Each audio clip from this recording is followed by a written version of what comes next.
Welcome to the Mobile Home Park Mastery Podcast, where you will learn how to identify, evaluate, negotiate, perform due diligence on, finance, turn around, and operate mobile home parks.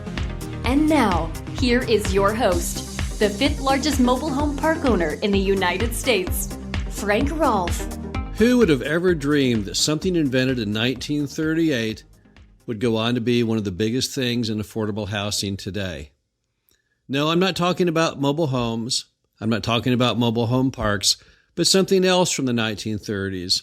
And that was the invention of the Federal National Mortgage Association, now known as Fannie Mae.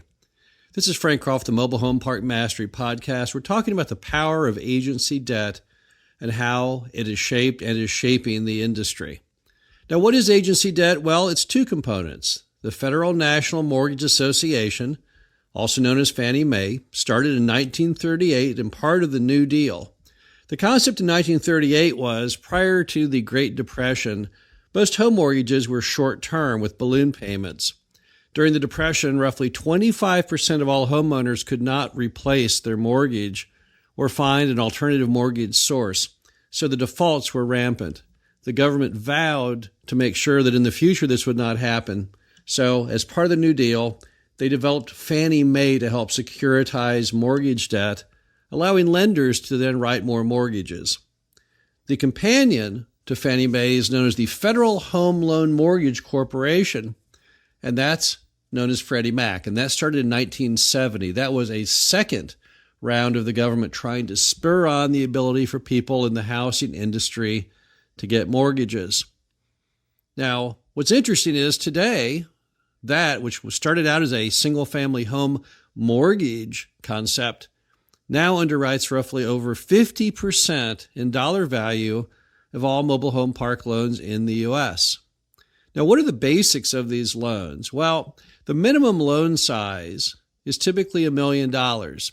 However, because there's been a lot of properties that have got into forbearance under $3 million, thanks to COVID-19 and other forces, today, they're looking primarily at deals that are $3 million and up.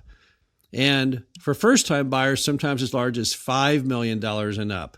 So Fannie Mae and Freddie Mac is not for the faint of heart. This is not a loan product you can use on smaller mobile home parks.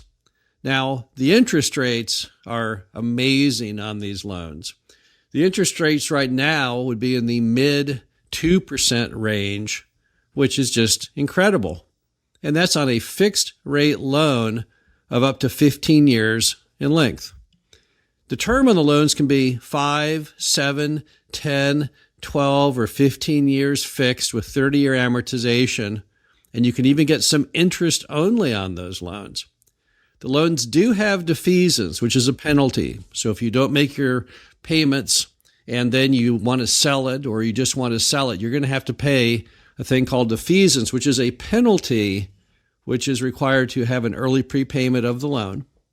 They are assignable if you can find a qualified borrower, but it does cost you a 1% fee.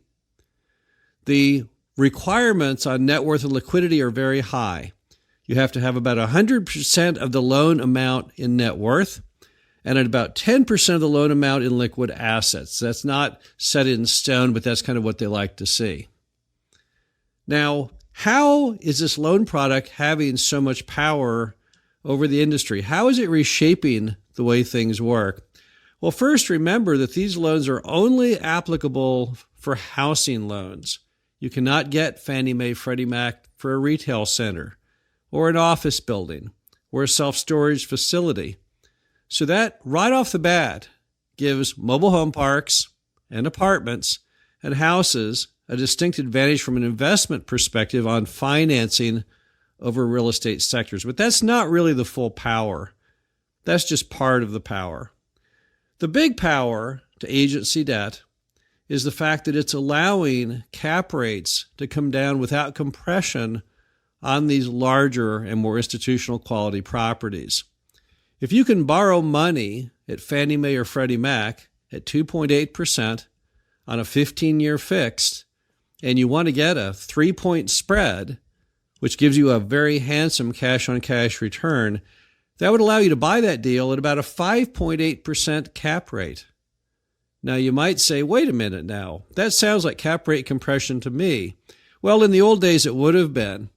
If you go back in time into the 2000s, yes, people at the worst of the market before we had the Great Recession of 2007, they would sometime buy mobile home parks with cap rates that were in fact lower than prevailing interest rates, which back then were typically in the 6 and 7% range.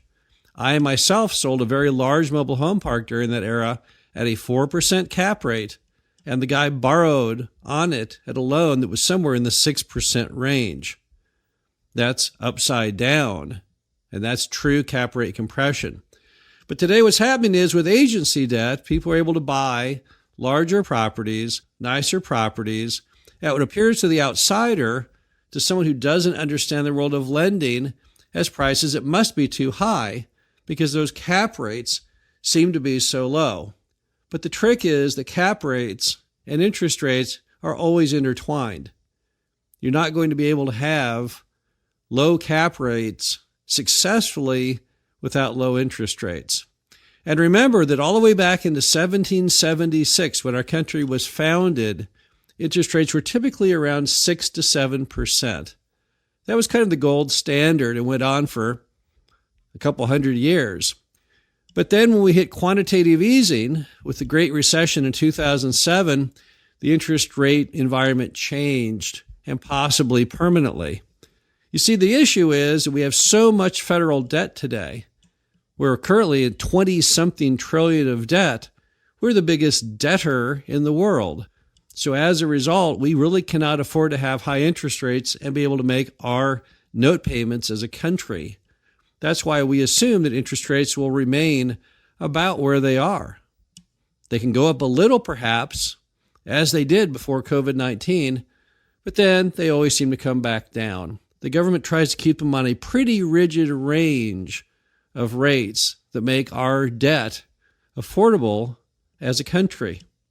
Now, what's the future then of agency debt and its impact on the mobile home park industry? Well, I think you'll see some things unfold going forward that'll be pretty darned exciting.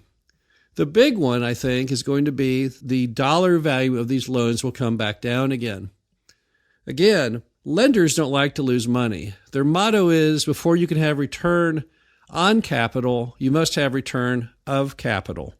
And remember that banks don't share in any of your upside. All they get on the successful mobile home park loan is the same interest rate as on the more risky and sometimes less successful loan. So since all they have is preservation of capital to look forward to, they want to be in deals that succeed. And right now, they feel the larger deals are safer, but they've been as low as $1 million before, and they'll probably go back down. I remember a period before the Great Recession where conduit, also known as CMBS loans, were down all the way to $350,000. Some old-timers in the industry will remember this fact. People would not believe it today. Today, you can't get a conduit CMBS loan, which is a competitor to Fannie Mae and Freddie Mac, for much under $1 million in face value. However, there was a time when you could. I project that as long as mobile home park loans keep doing as well as they're doing, one day it will return to a time in which you can get a $1 million Fannie Mae, Freddie Mac loan on a mobile home park, and possibly even lower. They're going to make as many loans as they can, as long as they can always get their money back and get their interest. It's really an amazing thing that's happened in our industry thanks to Fannie Mae and Freddie Mac. There's been always discussion of how the government can help the cause of affordable housing, and the focus has always been on the homes side. The manufacturers of the homes are always rattling, wanting more and more lending for the homes. But really, as a park owner, I'm not as concerned about the homes. What I'm concerned about is getting good, solid Fannie Mae, Freddie Mac access to making loans on mobile home communities. And they've been doing that amazingly well. If you look at the programs, they were making mobile home park loans 25 years ago at Fannie Mae, Freddie Mac. But the problem was they were only 5-star quality parks. and very few loans were ever done. And most of the mobile home parks in America would never qualify. However, 5 years ago, they took a more serious look at the industry and how they could help, and they've done a tremendous job. If you were to say, who are the most important people in the mobile home park industry going forward? Who is giving the most support to the American cause of affordable housing? Fannie Mae, Freddie Mac would be roughly at the top of the list. They're doing a tremendous job at allowing park owners to buy older properties, bring them back to life, provide great living environments for millions of Americans, and we thank them very much for that. Again, agency debt, top on our list, something that is really helping the industry and has great future potential to really help shape the industry. This is Frank Rolfe, the Mobile Home Park Mastery Podcast. Hope you enjoyed this. Talk to you again soon. Thank you for listening to the Mobile Home Park Mastery Podcast. Be sure to visit us at mhpmastery.com to subscribe to the show, read our show transcriptions, and access all of our great information on mobile home park investing.